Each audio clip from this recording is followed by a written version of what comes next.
Bonjour à tous, aujourd'hui je vous retrouve pour la présentation d'une nouvelle 205.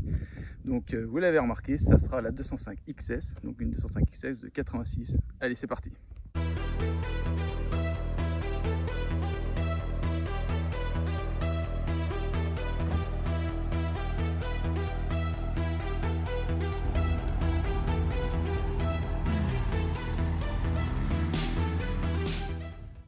« 1986 », c'est l'année d'apparition de la 205 XS avec le moteur XY8. Donc XY8, c'est exactement le même moteur que vous avez sur la 205 GT. Ma 205 GT de mars 1983 était équipée de ce moteur. Alors la gamme s'est étoffée, on avait la 205 XT depuis 1983 et 4, et du coup la XS a quelques appendices de la GT, notamment la jupe avant.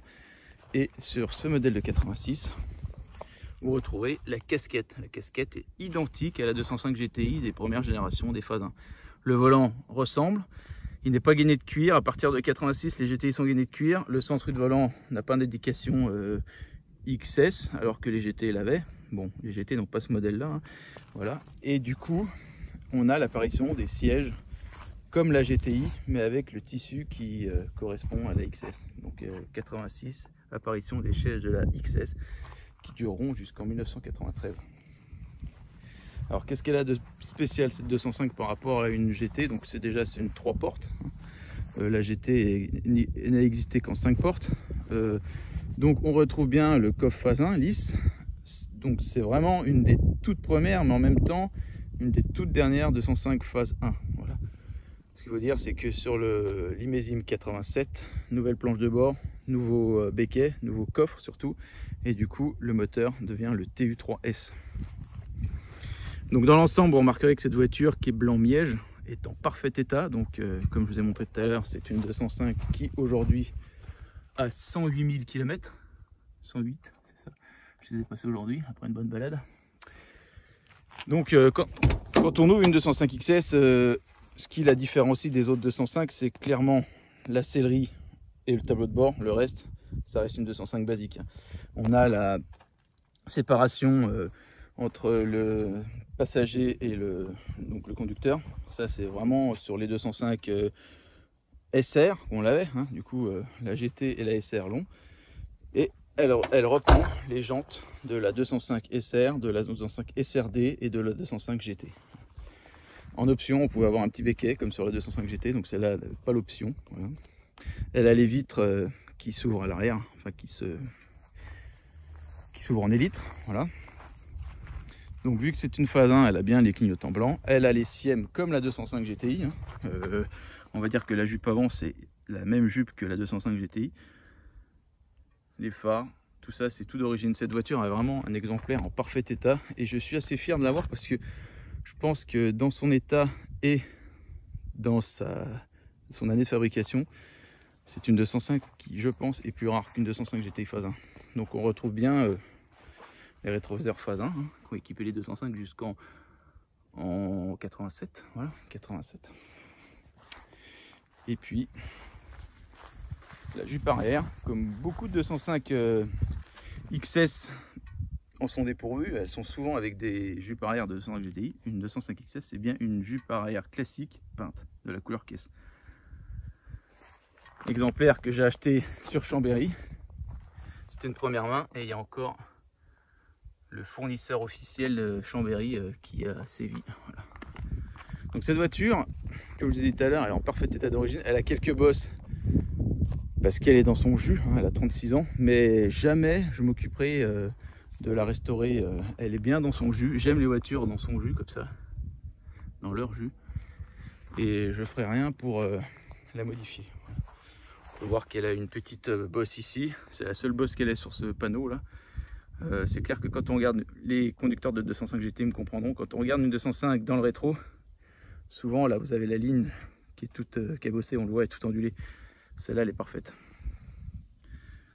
Donc les jantes n'ont jamais été refaites, c'est les jantes d'origine. Voilà, donc jantes en 13 qui sont pour moi les plus belles jantes qu'on peut trouver sur une 205. Je trouve que c'est même plus beau que les jantes alu de 205 GTI. Alors peut-être que certains diront pas la même chose. C'est tout vert, hein, mais moi j'adore ce design de jantes. Et en plus c'est des jantes tôle, ça lui va très bien. On peut voir que les passages de roues, ils sont pas super propres, je les ai pas super bien nettoyés, mais voilà, ils sont exempts de corrosion. Le bas des ailes, pareil, comme neuf, le joint n'est même pas pété. Et on a bien le liseré noir et rouge qui caractérise les 205 XS. Alors les 205 XS en blanc, je pouvais avoir le noir et rouge, ou alors le gris et noir avec le XS noir.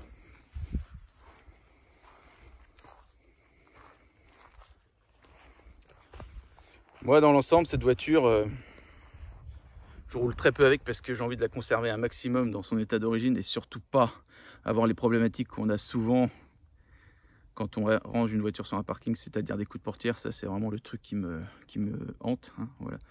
Donc cette voiture, j'ai vraiment envie de la conserver dans son état comme dans un cocon, vous voyez, hein, vous avez compris comme j'étais. Et je veux vraiment pas qu'elle s'abîme. Donc de l'autre côté, vous remarquerez qu'il n'y a pas de rétro, hein, parce que le rétro c'était une option. Donc comme les GTI avaient l'option rétro, la XS avait l'option rétro, donc celle-là n'avait aucune option. Je pense qu'elle avait quand même l'option essuie-glace à l'arrière, parce que, quoique c'est peut-être que les rallyes qui avaient la possibilité de ne pas avoir d'essuie-glace à l'arrière. Voilà. Et elle a une option qui est sympathique aussi, c'est la banquette arrière qui est rabattable moitié-moitié. Souvent les XS c'est qu'une seule banquette. Voilà. Donc celle-là elle a bien cette option-là. Donc les panneaux de porte arrière, vous remarquerez qu'il y a un petit cendrier derrière. Là. Voilà.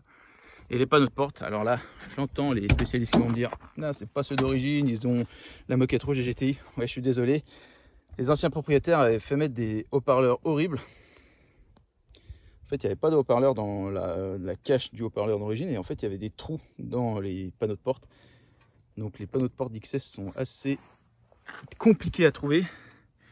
Donc, j'avais des GTI x1 qui traînaient, je les ai mis pour l'instant. J'espère que j'en retrouverai d'autres. Voilà. Donc comme la 205 GTI, on a la problématique des mousses. Alors, vous remarquerez, on reconnaît une 205 qui n'a pas beaucoup de kilomètres à la qualité des housses de siège et des mousses de siège. Donc là, j'ai fait refaire le conducteur parce qu'il y avait une petite éraflure ici. Mais les mousses sont celles d'origine. Donc comme je disais tout à l'heure, le volant n'est pas gainé de cuir. Et du coup, je ne sais pas si vous avez déjà tenu dans la main un volant de 205 GT en cuir. Celui-là est beaucoup plus, comment dirais-je, épais. Je sais pas pourquoi. Sans doute que les volants qui étaient gainés de cuir avaient, on va dire, le cerclage plus fin. Bon, je sais pas. Bon, bref, quand je conduis une GT et après que je conduis celle-là, c'est différent. Après, vous me direz, les toutes premières GTI 105 chevaux avaient un volant en plastique identique. Voilà, on retrouve la montre. Le tableau-bord est vraiment, à part les compteurs qui, vous n'avez pas la température taux ni la pression d'huile, c'est clairement un 205 GTI, quoi. D'ailleurs, vous avez exactement le même relief que sur un 205 GTI. Alors là, on a déjà la granule, enfin en fait c'est un revêtement qui est dessus, le revêtement des tableaux de bord de phase 2. Les dernières 205 en phase 1, le revêtement des tableaux de bord était déjà le tableau de bord des phases 2. Donc là, on est vraiment sur la fin de l'année 86, début 87. Mais écoutez, j'espère que cette vidéo et cette présentation vous a plu. Je vais vous faire un petit rush de la voiture qui roule, accompagnée d'une copine forcément. Donc la copine, vous avez compris, ça sera l'Alpina Red, hein, l'emblème de NRC. Et puis, j'espère que elle vous a plu, et il y en a encore en réserve à New Retro Cars. Un jour, ça serait peut-être bien quand même que j'en présente plusieurs de la même gamme, par exemple toutes les 86 que j'ai, que je vais mettre toutes sur un parking et que je vous les présente avec les différences et les pièces qui sont communes. Voilà. Donc pour parfaire cette voiture, aujourd'hui ce que j'aimerais c'est, bon j'en ai en réserve, c'est lui poser des bavettes option Peugeot avec le lion là. Pas à l'arrière parce que ça fera moche, mais je vais y en poser à l'avant. Écoutez, à bientôt, et à la prochaine. Allez, bonne soirée à tous.